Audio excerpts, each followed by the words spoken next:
La servitude moderne est une servitude volontaire, consentie par la foule des esclaves qui rampent à la surface de la terre. Ils achètent eux-mêmes toutes les marchandises qui les asservissent toujours un peu plus. Ils courent eux-mêmes derrière un travail toujours plus aliénant, que l'on consent généreusement à leur donner s'ils sont suffisamment sages. Ils choisissent eux-mêmes les maîtres qu'ils devront servir. Pour que cette tragédie mêlée d'absurdité ait pu se mettre en place, il a fallu tout d'abord ôter aux membres de cette classe toute conscience de son exploitation et de son aliénation. Voilà bien l'étrange modernité de notre époque.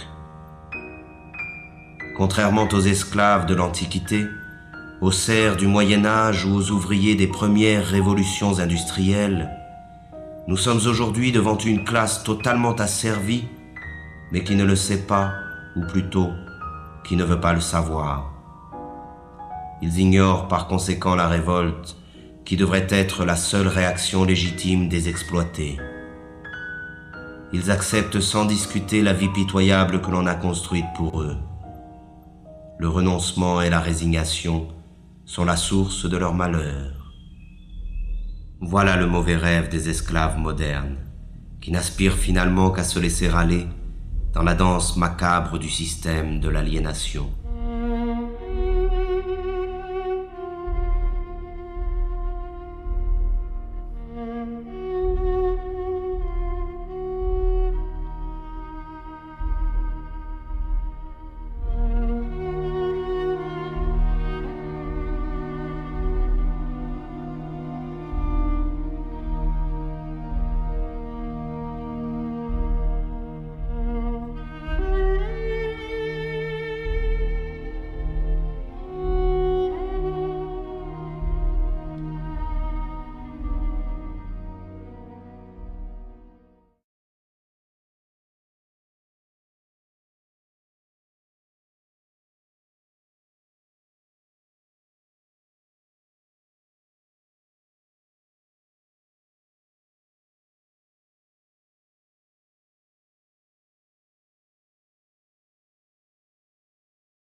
À mesure qu'ils construisent leur monde par la force de leur travail aliéné, le décor de ce monde devient la prison dans laquelle il leur faudra vivre. Un monde sordide, sans saveur ni odeur, qui porte en lui la misère du mode de production dominant. Ce décor est en perpétuelle construction. Rien n'y est stable. La réflexion permanente de l'espace qui nous entoure trouve sa justification dans l'amnésie généralisée et l'insécurité dans lesquelles doivent vivre ses habitants. Il s'agit de tout refaire à l'image du système. Le monde devient tous les jours un peu plus sale et bruyant, comme une usine. Chaque parcelle de ce monde est la propriété d'un État ou d'un particulier. Ce vol social, qu'est l'appropriation exclusive du sol, se trouve matérialisé dans l'omniprésence des murs, des barreaux, des clôtures, des barrières et des frontières. Ils sont la trace visible de cette séparation qui envahit tout. Mais parallèlement, l'unification de l'espace selon les intérêts de la culture marchande est le grand objectif de notre triste époque. Le monde doit devenir une immense autoroute, rationalisée à l'extrême, pour faciliter le transport des marchandises. Tout obstacle, naturel ou humain, doit être détruit. L'habitat dans lequel s'entasse cette masse servile est à l'image de leur vie. Il ressemble à des cages, à des prisons, à des cavernes. Mais contrairement aux esclaves ou aux prisonniers, l'exploité des temps modernes doit payer sa cage.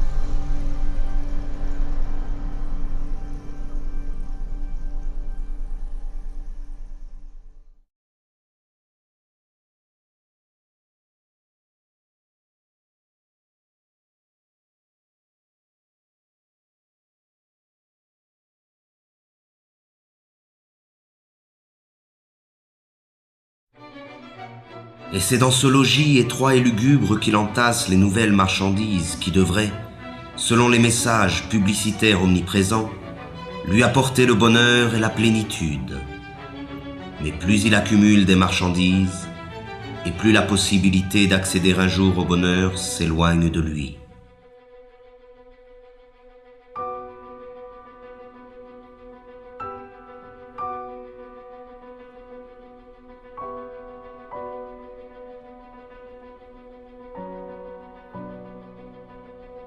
La marchandise, idéologique par essence, dépossède de son travail celui qui la produit et dépossède de sa vie celui qui la consomme. Dans le système économique dominant, ce n'est plus la demande qui conditionne l'offre, mais l'offre qui détermine la demande. C'est ainsi que de manière périodique, de nouveaux besoins sont créés qui sont vite considérés comme des besoins vitaux par l'immense majorité de la population. Ce fut d'abord la radio, puis la voiture, la télévision, l'ordinateur et maintenant le téléphone portable. Toutes ces marchandises, distribuées massivement en un laps de temps très limité, modifient en profondeur les relations humaines. Elles servent d'une part à isoler les hommes un peu plus de leurs semblables et d'autre part à diffuser les messages dominants du système. Les choses qu'on possède finissent par nous posséder.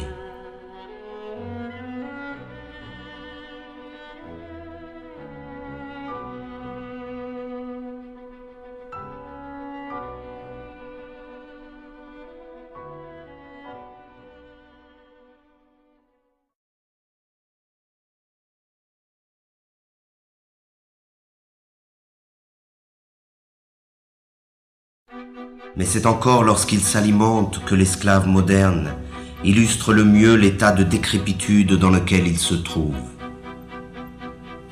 Disposant d'un temps toujours plus limité pour préparer la nourriture qu'il ingurgite, il en est réduit à consommer à la va-vite ce que l'industrie agrochimique produit. Il erre dans les supermarchés à la recherche des ersatz que la société de la fausse abondance consent à lui donner. Là encore, il n'a plus que l'illusion du choix. L'abondance des produits alimentaires ne dissimule que leur dégradation et leur falsification. Il ne s'agit bien notoirement que d'organismes génétiquement modifiés, d'un mélange de colorants et de conservateurs, de pesticides, d'hormones et autres inventions de la modernité. Le plaisir immédiat est la règle du mode d'alimentation dominant, de même qu'il est la règle de toutes les formes de consommation. Et les conséquences sont là qui illustrent cette manière de s'alimenter. Mais c'est face au dénuement du plus grand nombre que l'homme occidental se réjouit de sa position et de sa consommation frénétique. Pourtant, la misère est partout où règne la société totalitaire marchande. Le manque est le revers de la médaille de la fausse abondance. Et dans un système qui érige l'inégalité comme critère de progrès, même si la production agrochimique est suffisante pour nourrir la totalité de la population mondiale, la faim ne devra jamais disparaître.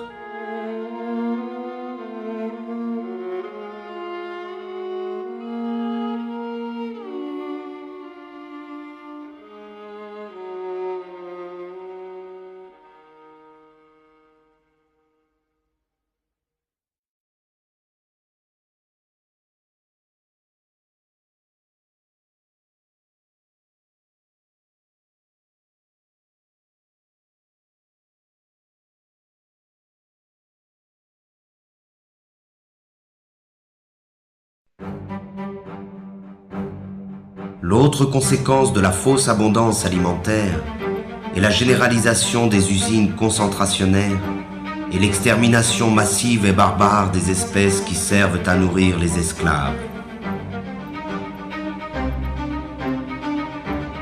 Là se trouve l'essence même du mode de production dominant.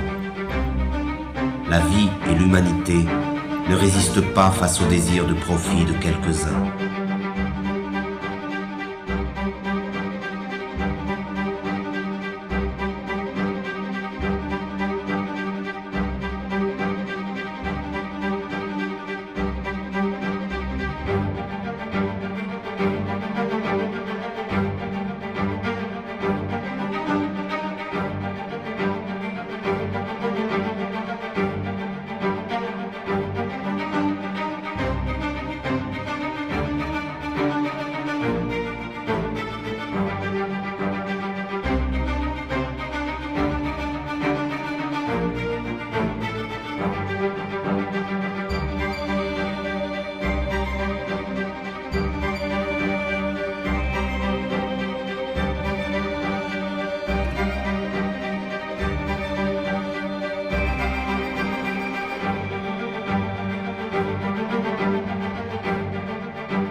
Le pillage des ressources de la planète, l'abondante production d'énergie ou de marchandises, les rejets et autres déchets de la consommation ostentatoire hypothèquent gravement les chances de survie de notre Terre et des espèces qui la peuplent.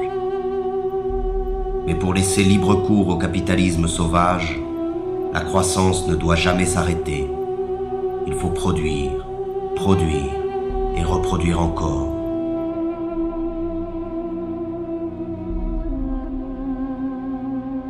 Et ce sont les mêmes pollueurs qui se présentent aujourd'hui comme les sauveurs potentiels de la planète. Ces imbéciles du show business subventionnés par les firmes multinationales essaient de nous convaincre qu'un simple changement de nos habitudes de vie suffirait à sauver la planète du désastre.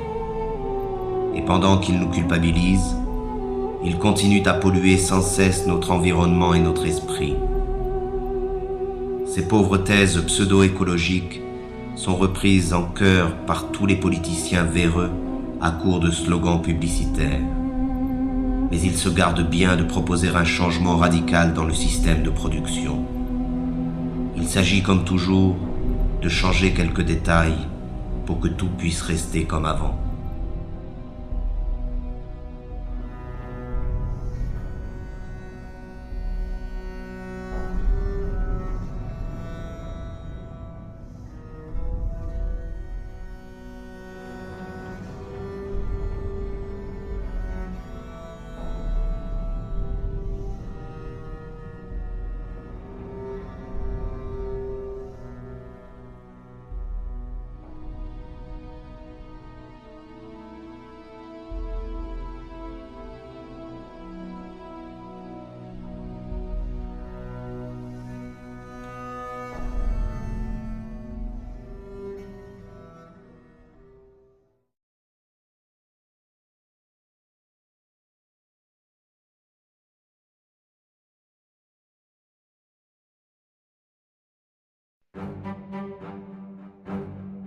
Mais pour rentrer dans la ronde de la consommation frénétique, il faut de l'argent.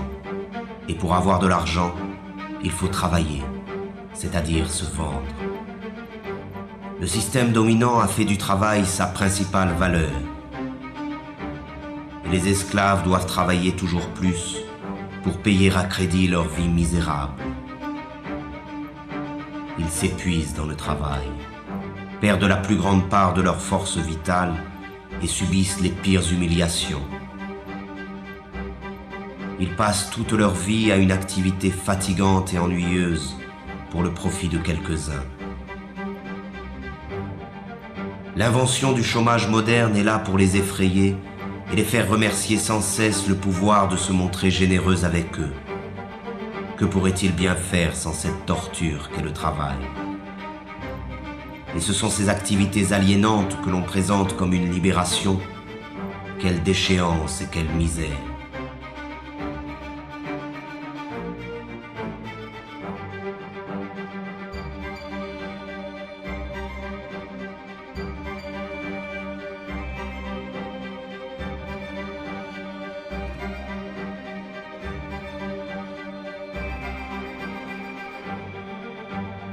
Toujours pressés par le chronomètre ou par le fouet, chaque geste des esclaves est calculé afin d'augmenter la productivité.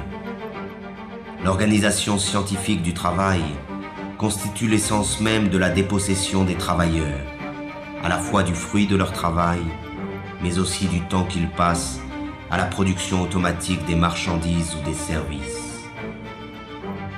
Le rôle du travailleur se confond avec celui d'une machine dans les usines, avec celui d'un ordinateur dans les bureaux.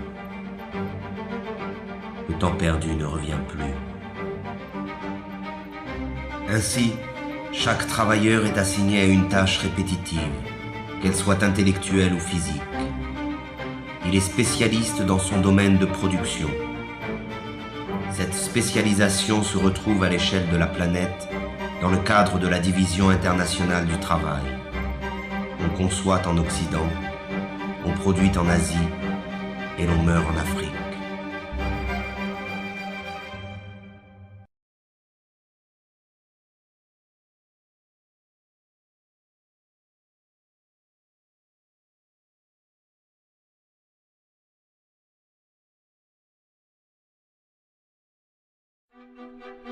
L'esclave moderne aurait pu se contenter de sa servitude au travail. Mais à mesure que le système de production colonise tous les secteurs de la vie, le dominé perd son temps dans les loisirs, les divertissements et les vacances organisées.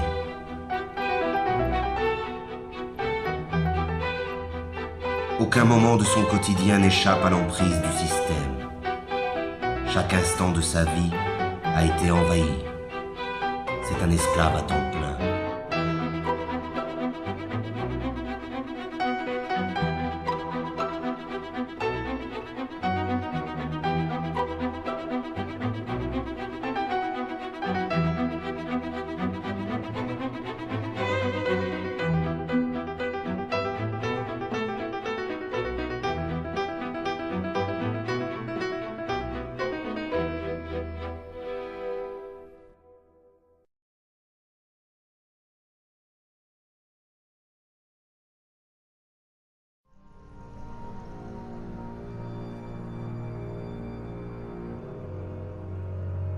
La dégradation généralisée de son environnement, de l'air qu'il respire et de la nourriture qu'il consomme, le stress de ses conditions de travail et de l'ensemble de sa vie sociale sont à l'origine des nouvelles maladies de l'esclave moderne.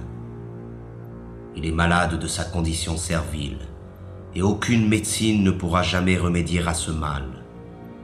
Seule la libération la plus complète de la condition dans laquelle il se trouve enfermé peut permettre à l'esclave moderne de se libérer de ses souffrances.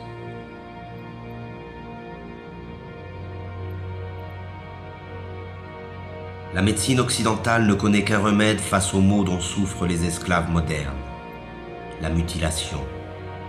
C'est à base de chirurgie, d'antibiotiques ou de chimiothérapie que l'on traite les patients de la médecine marchande. On s'attaque aux conséquences du mal sans jamais en chercher la cause. Cela se comprend autant que cela s'explique. Cette recherche nous conduirait inévitablement vers une condamnation sans appel de l'organisation sociale dans son ensemble. De même qu'il a transformé tous les détails de notre monde en simples marchandises, le système présent a fait de notre corps une marchandise, un objet d'étude et d'expérience livré aux apprentis sorciers de la médecine marchande et de la biologie moléculaire. Et les maîtres du monde sont déjà prêts à breveter le vivant. le séquençage complet de l'ADN du génome humain est le point de départ d'une nouvelle stratégie mise en place par le pouvoir. Le décodage génétique n'a d'autre but que d'amplifier considérablement les formes de domination et de contrôle. Notre corps, lui aussi, après tant d'autres choses, nous a échappé.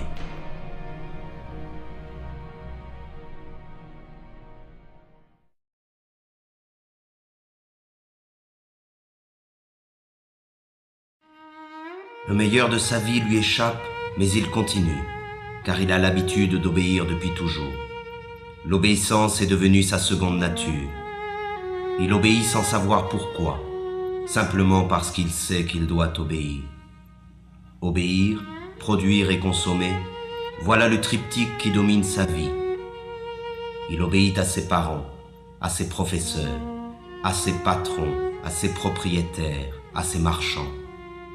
Il obéit à la loi et aux forces de l'ordre. Il obéit à tous les pouvoirs car il ne sait rien faire d'autre. La désobéissance l'effraie plus que tout, car la désobéissance, c'est le risque, l'aventure, le changement. Mais de même que l'enfant panique lorsqu'il perd de vue ses parents, l'esclave moderne est perdu sans le pouvoir qui l'a créé. Alors il continue d'obéir.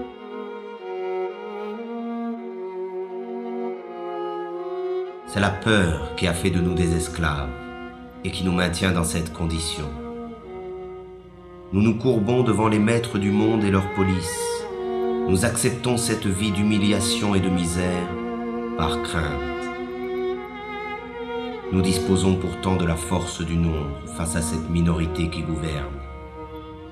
Leur force à eux, ils ne la retirent pas de leur police, mais bien de notre consentement. Nous justifions notre lâcheté devant l'affrontement légitime contre les forces qui nous oppriment par un discours plein d'humanisme moralisateur. Le refus de la violence révolutionnaire est ancré dans les esprits de ceux qui s'opposent au système au nom des valeurs que ce système nous a lui-même enseignées. Mais le pouvoir, lui, n'hésite jamais à utiliser la violence quand il s'agit de conserver son hégémonie.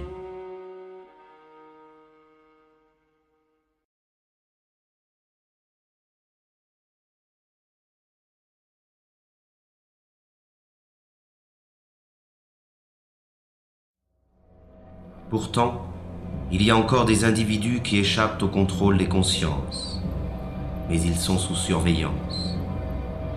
Toute forme de rébellion ou de résistance est de fait assimilée à une activité déviante ou terroriste. La liberté n'existe que pour ceux qui défendent les impératifs marchands.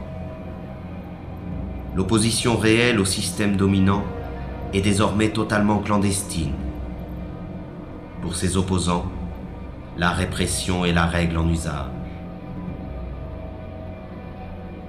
Et le silence de la majorité des esclaves face à cette répression trouve sa justification dans l'aspiration médiatique et politique à nier le conflit qui existe dans la société réelle.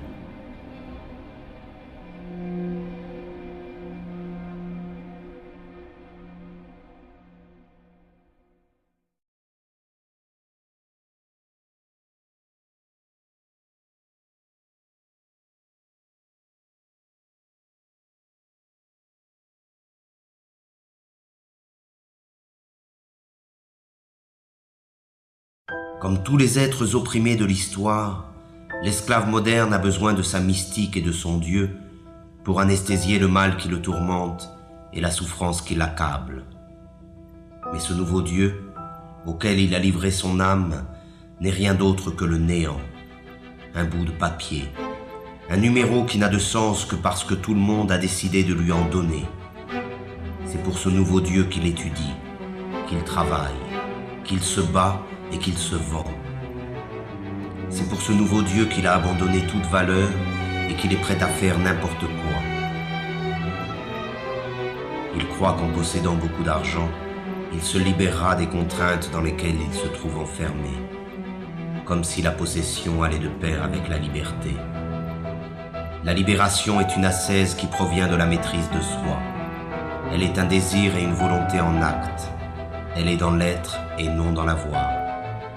Mais encore faut-il être résolu à ne plus servir, à ne plus obéir. Encore faut-il être capable de rompre avec une habitude que personne, semble-t-il, n'ose remettre en cause.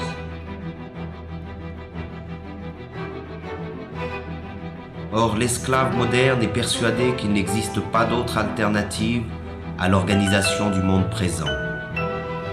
Il s'est résigné à cette vie car il pense qu'il ne peut y en avoir d'autre. Et c'est bien là que se trouve la force de la domination présente.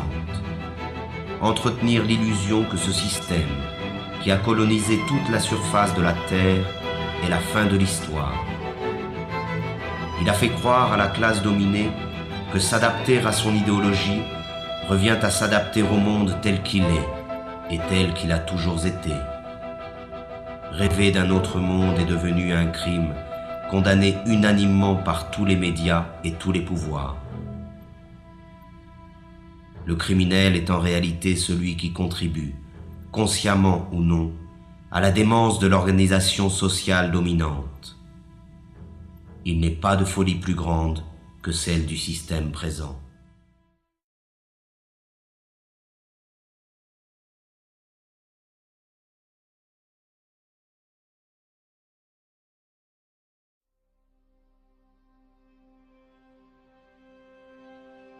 Devant la désolation du monde réel, il s'agit pour le système de coloniser l'ensemble de la conscience des esclaves. C'est ainsi que dans le système dominant, les forces de répression laissent progressivement place à la dissuasion, qui dès la plus petite enfance accomplit son œuvre de formation des esclaves. Ils doivent oublier leurs conditions serviles, leur prison et leur vie misérable. Il suffit de voir cette foule hypnotique connectée devant tous les écrans qui accompagnent leur vie quotidienne.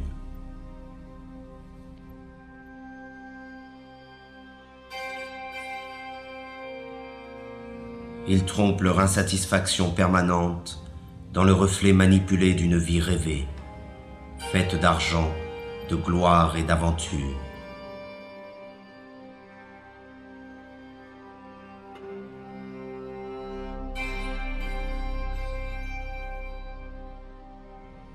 Mais leurs rêves sont tout aussi affligeants que leur vie misérable.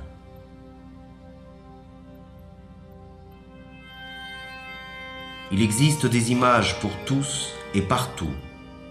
Elles portent en elles le message idéologique de la société moderne et servent d'instruments d'unification et de propagande.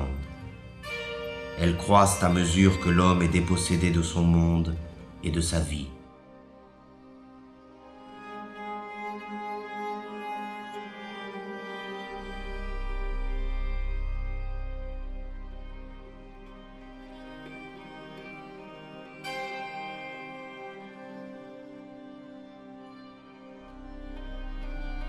C'est l'enfant qui est la cible première de ces images, car il s'agit d'étouffer la liberté dans son berceau. Il faut les rendre stupides et leur ôter toute forme de réflexion et de critique. Tout cela se fait bien entendu avec la complicité déconcertante de leurs parents, qui ne cherchent même plus à résister face à la force de frappe cumulée de tous les moyens modernes de communication. Ils achètent eux-mêmes toutes les marchandises nécessaires à l'asservissement de leur progéniture. Ils se dépossèdent de l'éducation de leurs enfants et la livrent en bloc au système de l'abrutissement et de la médiocrité. Il y a des images pour tous les âges et pour toutes les classes sociales. Et les esclaves modernes confondent ces images avec la culture et parfois même avec l'art. On fait appel aux instincts les plus sordides pour écouler les stocks de marchandises. Et c'est encore la femme, doublement esclave dans la société présente, qui en paie le prix fort. Elle en est réduite à être un simple objet de consommation. La révolte elle-même est devenue une image que l'on vend pour mieux en détruire le potentiel subversif. L'image est toujours aujourd'hui la forme de communication la plus simple et la plus efficace. On construit des modèles, on abrutit les masses, on leur ment, on crée des frustrations. On diffuse l'idéologie marchande par l'image, car il s'agit encore et toujours du même objectif, vendre des modes de vie ou des produits, des comportements ou des marchandises, peu importe, mais il faut vendre.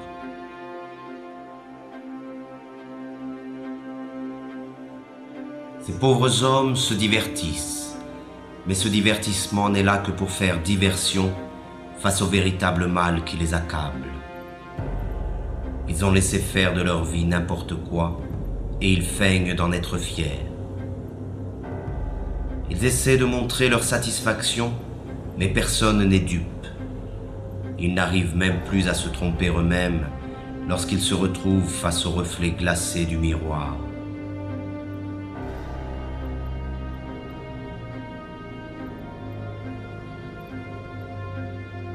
Ainsi, ils perdent leur temps devant des imbéciles censés les faire rire ou les faire chanter, les faire rêver ou les faire pleurer.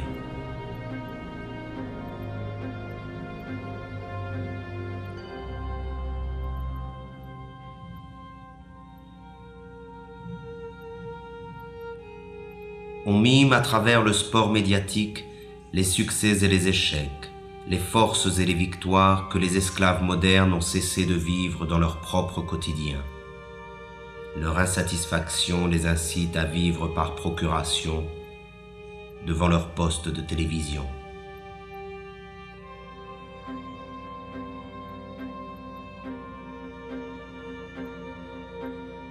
Tandis que les empereurs de la Rome antique achetaient la soumission du peuple avec du pain et les jeux du cirque, aujourd'hui c'est avec les divertissements et la consommation du vide que l'on achète le silence des esclaves.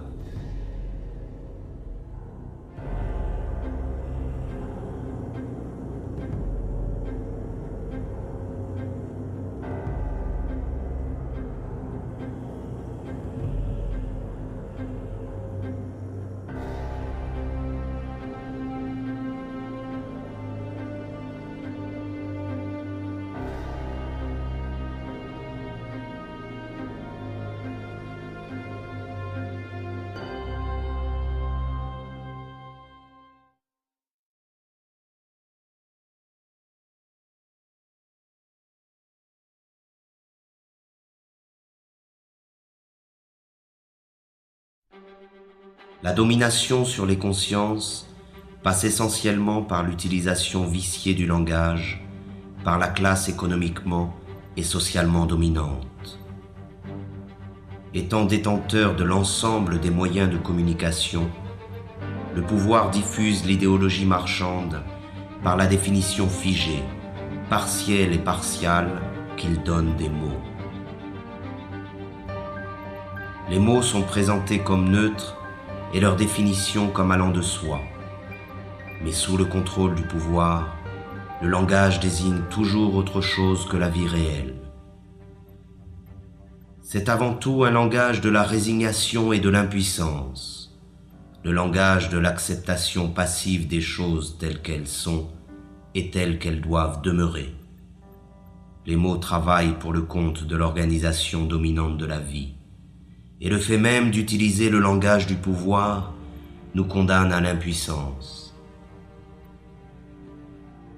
Le problème du langage est au centre du combat pour l'émancipation humaine. Il n'est pas une forme de domination qui se surajoute aux autres. Il est le cœur même du projet d'asservissement du système totalitaire marchand. C'est par la réappropriation du langage, et donc de la communication réelle entre les personnes, que la possibilité d'un changement radical émerge de nouveau. C'est en cela que le projet révolutionnaire rejoint le projet poétique. Dans l'effervescence populaire, la parole est prise et réinventée par des groupes étendus. La spontanéité créatrice s'empare de chacun et nous rassemble tous.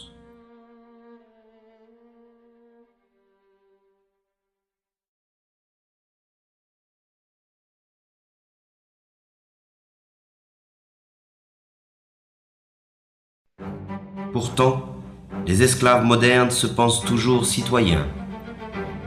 Ils croient voter et décider librement qui doit conduire leurs affaires, comme s'ils avaient encore le choix. Ils n'en ont conservé que l'illusion. Croyez-vous encore qu'il existe une différence fondamentale quant au choix de société dans laquelle nous voulons vivre entre le PS et l'UMP en France, entre les démocrates et les républicains aux États-Unis, entre les travaillistes et les conservateurs au Royaume-Uni? Il n'existe pas d'opposition car les partis politiques dominants sont d'accord sur l'essentiel, qui est la conservation de la présente société marchande. Il n'existe pas de parti politique susceptible d'accéder au pouvoir qui remettent en cause le dogme du marché. Et ce sont ces partis qui, avec la complicité médiatique, monopolisent l'apparence. Ils se chamaillent sur des points de détail pourvu que tout reste en place. Ils se disputent pour savoir qui occupera les places que leur offre le parlementarisme marchand. Ces pauvres chamailleries sont relayées par tous les médias dans le but d'occulter un véritable débat sur le choix de société dans laquelle nous souhaitons vivre. L'apparence et la futilité dominent sur la profondeur de l'affrontement des idées. Tout cela ne ressemble en rien, de près ou de loin, à une démocratie. La démocratie réelle se définit d'abord et avant tout par la participation massive des citoyens à la gestion des affaires de la cité. Elle est directe et participative. Elle trouve son expression la plus authentique dans l'assemblée populaire et le dialogue permanent sur l'organisation de la vie en commun. La forme représentative et parlementaire, qui usurpe le nom de démocratie, limite le pouvoir des citoyens au simple droit de vote, c'est-à-dire au néant, tant il est vrai que le choix entre gris clair et gris foncé n'est pas un choix véritable. Les sièges parlementaires sont occupés dans leur immense majorité par la classe économiquement dominante, qu'elle soit de droite ou de la prétendue gauche social-démocrate. Le pouvoir n'est pas à conquérir, il est à détruire. Il est tyrannique par nature, qu'il soit exercé par un roi, un dictateur ou un président élu. La seule différence dans le cas de la démocratie parlementaire, c'est que les esclaves ont l'illusion de choisir eux-mêmes le maître qu'ils devront servir. Le vote a fait d'eux les complices de la tyrannie qui les opprime. Ils ne sont pas esclaves parce qu'il existe des maîtres, mais il existe des maîtres parce qu'ils ont choisi de demeurer esclaves.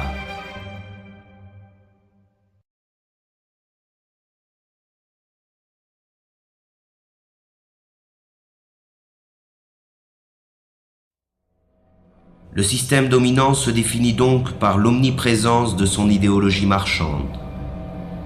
Elle occupe à la fois tout l'espace et tous les secteurs de la vie. Elle ne dit rien de plus que produisez, vendez, consommez, accumulez. Elle a réduit l'ensemble des rapports humains à des rapports marchands et considère notre planète comme une simple marchandise. Le devoir qu'elle nous impose est le travail servile. Le seul droit qu'elle reconnaît est le droit à la propriété privée. Le seul Dieu qu'elle arbore est l'argent. Le monopole de l'apparence est total. Seuls paraissent les hommes et les discours favorables à l'idéologie dominante. La critique de ce monde est noyée dans le flot médiatique qui détermine ce qui est bien et ce qui est mal, ce que l'on peut voir et ce que l'on ne peut pas voir.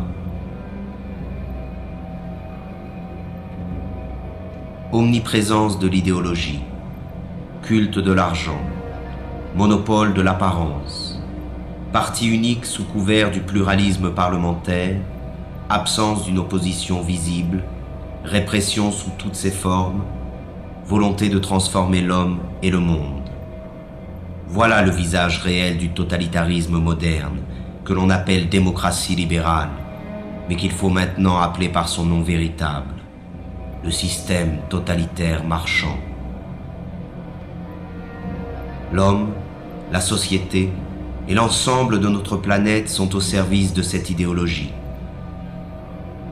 Le système totalitaire marchand a donc réalisé ce qu'aucun totalitarisme n'avait pu faire avant lui: unifier le monde à son image. Aujourd'hui, il n'y a plus d'exil possible.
forces are the same that burn crosses.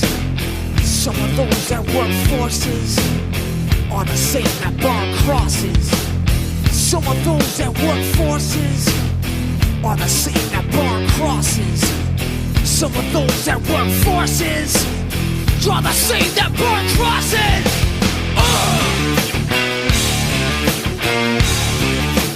Killing in the name of, killing in the name of. Now you do what they told ya. Now you do what they told ya. Now you do what they told ya. Now you do what they told ya. Now you do what they told ya. And now you do what they told ya. And now you do what they told ya. And now you do what they told ya.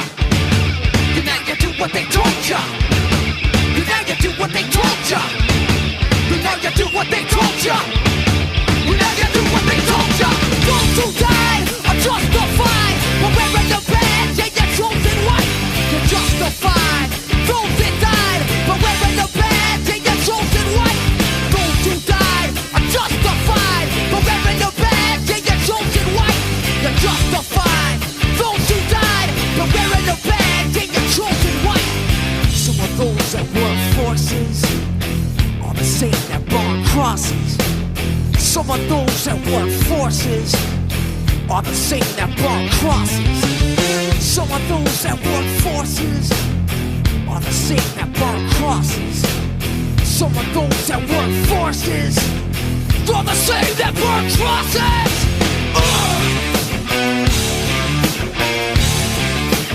Killing in the name of. Killing in the name of. Now you do what they told you. Now you do what they told you. Now you do what they told you. Now you do what they told you. Now you do what they told you. You're under control. Now you do what they told you. You're under control. Now you do what they told you. You're under control. And now you do what they told you. Now you're under control. And now you do what they told you. Now you're under control. And now you do what they told you. You're under control. And now you do what they told you. You're under control. And now you do what they told you. Those who die are justified. But wearing the badge, they get chosen white. You're justified. Those that died, but wearing the badge, they get chosen white. Justified. Those that died, but wearing the badge, they get chosen white. Come on.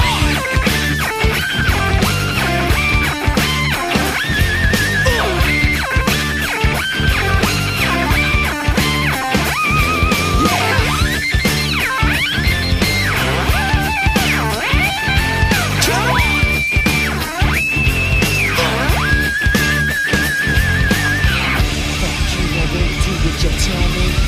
Fuck you, I won't do what you tell me. Fuck you, I won't do what you tell me. Fuck you, I won't do what you tell me. Fuck you, I won't do what you tell me. Fuck you, I won't do what you tell me. Fuck you, I won't do what you tell me. Fuck you, I won't do what you tell me. Fuck you, I won't do what you tell me. Fuck you, I won't do what you tell me. Motherfucker!